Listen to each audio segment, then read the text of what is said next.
contains all the elements of a fantastic drama in which Jews, Romans, and idealists fight to the death. It's no wonder that Hollywood jumped at the opportunity to tell this fascinating story. With an impressive set and thousands of extras, they created a colossal film featuring the rebel leader Eleazar, son of Yair, and the Roman commander Flavius Silva in the leading roles. However, in the movie, unlike real life, no one really deals with the dilemmas or personal struggles, and certainly not with the more problematic aspects of the story. Then where should we start our story? We could start with the Hasmoneans, who were the first to discover the advantages of this isolated cliff in the heart of the desert. Or we could start at the end, with a dramatic project of the Masada excavations, with Yigal Yadin, the head of the excavation team, who would stand on the mountain and read Josephus Flavius' description of the account, and everyone around him could actually hear the echoes of the fighting. Or we could start the quest with King Herod. Herod, who ruled under the auspices of the Romans, built himself a magnificent fortress here on the mountain, which was to be a sanctuary in troubled times, and believe me, he really had troubles. Herod, like any other king, built his palaces to the highest standards of his day. One of them is this Western Palace. Herod's architect was probably a short guy. Here he built himself a bathhouse, and he would put his lamp here and enter his bath. What can I tell you? This king loved the good life. Until now, we spoke about Herod. It wasn't the splendor of Herod's style that made Masada what it is today. The year is 66 AD. The Jews rebel against the Roman Empire. 4 years later, the temple is destroyed. Jerusalem falls. Everywhere else, the rebels were suppressed. Masada is the last stronghold where there are still Jewish rebels. And believe me, they didn't need Herod's palaces. The rooms in the wall were divided and used as living quarters. They lived from food in the storerooms, and they drank water from the cisterns, kindly left behind by Herod long ago. Right from the beginning of the excavations, signs of the rebels were found elsewhere, in the palaces, in the ritual baths, and in particular in the wall. The deepest experience I went through in Masada was when they found in this particular room the first piece of scroll. To see Hebrew letters coming out of the ground, the same letters which are used until today. Later, more fragments of scrolls were found. One I found with my own hands, but the first experience is unforgettable. Throughout the revolt, groups of refugees sought asylum on the mountain.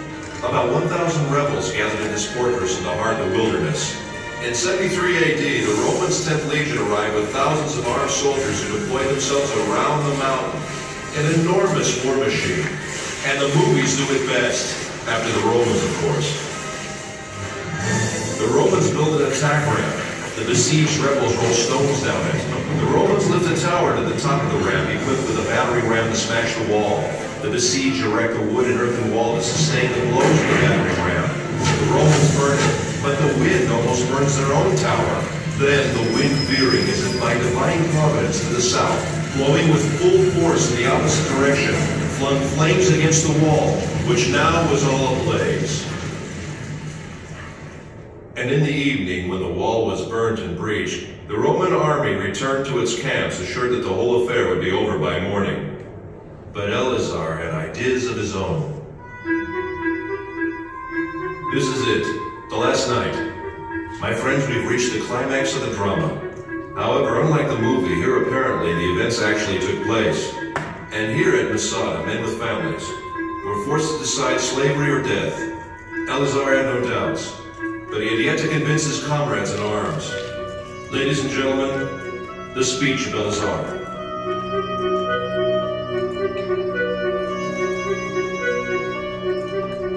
Oh, my loyal followers, the time has now come that obliges us to make that resolution true in practice. Let our wives die before they are abused, and our children before they have tasted slavery, and preserve ourselves in freedom as an excellent funeral monument for us, as we have preferred death before slavery. Once Yigal Yadin was asked what was the most important artifact he found on Masada. Dozens of priceless objects were found here, he answered, but if I must point to one find, it would be these ostraka. These potsherds.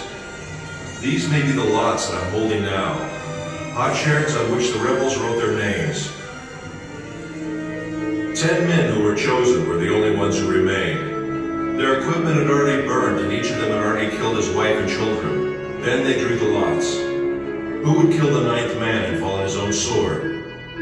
And in the morning the Romans arrived, and besides 2 women and a few children, everyone was dead.